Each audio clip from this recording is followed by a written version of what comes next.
What would make a person that does 40 years, 30 years, 20 years, come home after doing all that time, been away, and come home and they go right back over where they grew up at? Yeah, where they grew up at.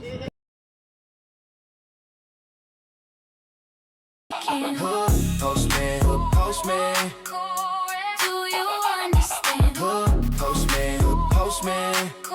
Making peace in the land. Keep your head high, let the homies inspire. Turn pain into purpose, rise above the fire. From the streets to the mic, the wisdom is real. Hood postman teaching lessons you can feel.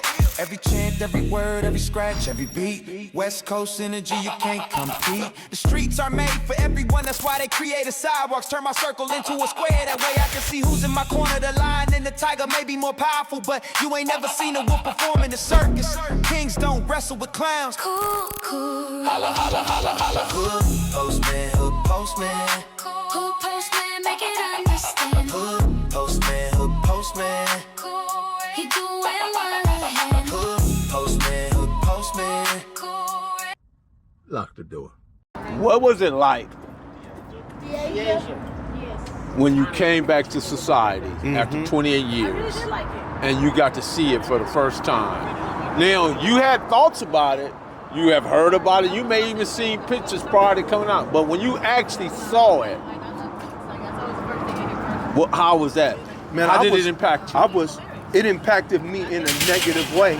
I was in a culture shock, actually, because the community that I once lived in, it was 98.9% black, it flipped around to where it was Hispanic, you know. I think I told you this in the last interview we did. My family was the first black family to move on that street, 1052 West 87th Street. We were the first blacks over there. And we saw the white people move out, we saw the blacks come in. I didn't get to see the Hispanics come in because I was incarcerated, but when I came home and I saw that, man, I was devastated, I was hurt. This was the community I was born and raised in. When I came home from the hospital, I came to that house right there. And I planned on being in that house for the rest of my life. And to see it get, shuffled around, what you call that, gentrification, and all these type of things happen. So yeah, I was hurt. I was devastated, man.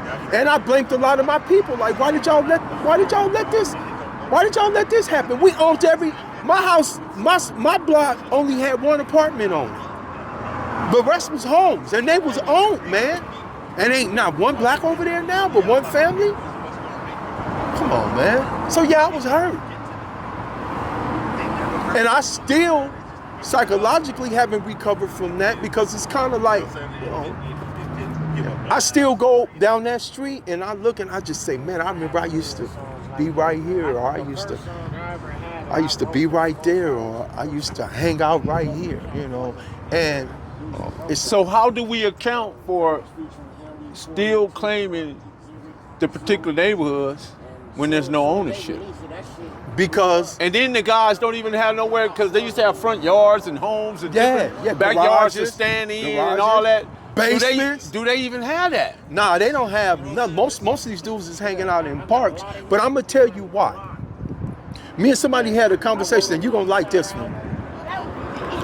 What would make a person that does 40 years, 30 years, 20 years, come home after doing all that time, been away from this shit all this time, and come home and they go right back over where they grew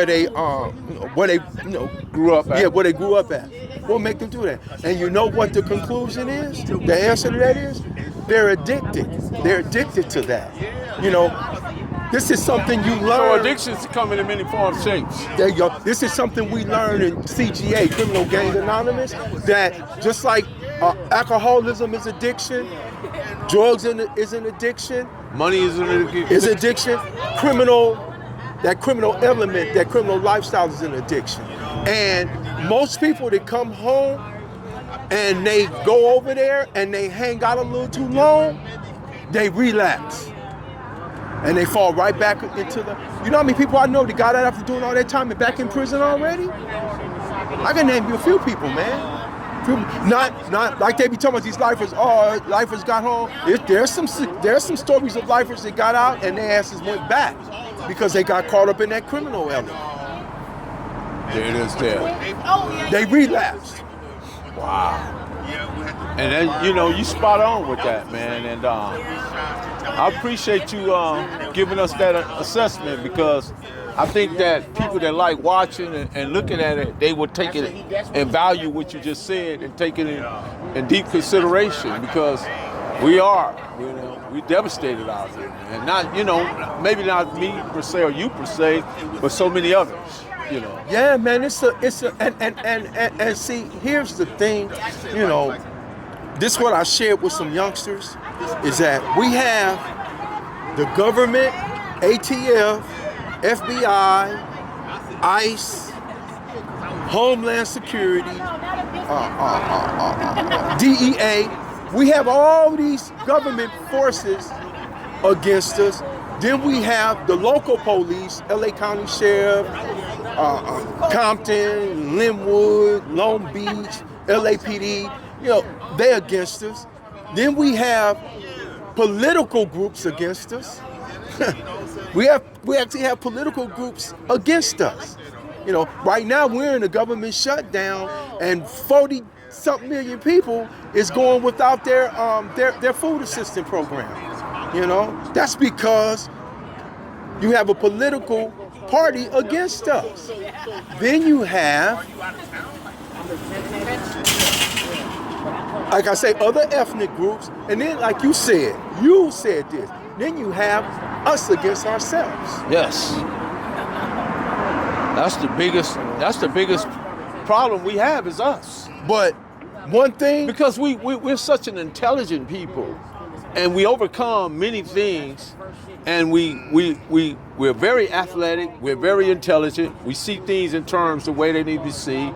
We don't get confused between good and evil. See, because if you look at it, there's three that understand how good and evil. And it's only identity, which is you and I. Then there's contradiction and non-contradiction, which is the true or false, and excluded middle. There's nothing in the middle, bro. Yeah. It's either true or it's false, and then there's the identity. There's the person. But go ahead. Yeah, I think that I lost my chain of thought. I'm sorry for you lost your chain of thought. I believe that I'd like to be put in a position to where we're forced to come together. Let me give you an example, and I'm gonna let you like lock we the did door. in the 60s, where There we you worked go. together. We worked together. Last time we were together. Okay. Prison. Blacks, I'm from here, I'm from there, I'm from there. But when you attack, if you attack black people on a set thing or a gang thing, it doesn't bring unity. But when you attack a black person on being black, it brings us together. And not one time have I not seen us prevail when we all came together and worked as one. Not one time have I ever seen us not prevail when we all come together and work one. So right now, what this government is doing, they're gonna force us. They're gonna force us to where we're gonna have to work together. We're doing it, but we're just not doing it in the masses. But we're doing it right now. We're doing it right now, trying to put out a message of positivity, and we're not talking about, this dude did this, or this dude told over here, this dude got knocked out last week. We ain't talking about that stuff. I'm not gonna even indulge in a conversation like that no more. Because it's not conducive. It's not conducive. It don't give us growth. It don't give us maturity. It don't send us in the right direction. And it don't pay my bills. None. So get out your feelings. Ain't no money in there. Yeah. So my humble opinion is, I'm glad this right here is going on, because I want us to be forced to come together. We put everything aside, because if they keep playing around, we're gonna have to start growing tomatoes and When I grew up, that's all we did. My my mother grandmother had and that grandfather there. had a ranch. And my mother and father made us get and work them gardens. Yeah. You understand? That's how I got my school clothes. Yeah, everything. Yeah. I had to help, boy, get out in that garden. Corn on the cob. My mother had corn on the cob. My mother had tomatoes. My mother had what you call them things? Chili peppers. My mother had all kind of stuff. Yeah. And my father would go fishing, catch them big old fish, Man, and we come went back. fishing and crabbing and everything, brother. Man. So I believe, like right now, me and a couple of partners, we talking about, man, we gonna start going back fishing, get us a boat, start going back fishing. We gonna live off the water and the land, man. There it is there, man. With that being said, Professor Melly Mail, Big Mizz, lock the door. Man, lock this door, man. Lock it. Perfect grind all the time, baby. Yeah, Cali Finders, baby. Proof of grind all the time. Music money, got a dollar sign. Hub City. I'm a street nigga, streets fuck with me.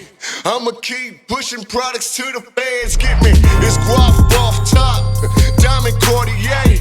That nigga wall won't give a broke bitch the time of day. They see me climbing, they see me shining. That's hard work, proof of grinding. New money got me tipping in that 550.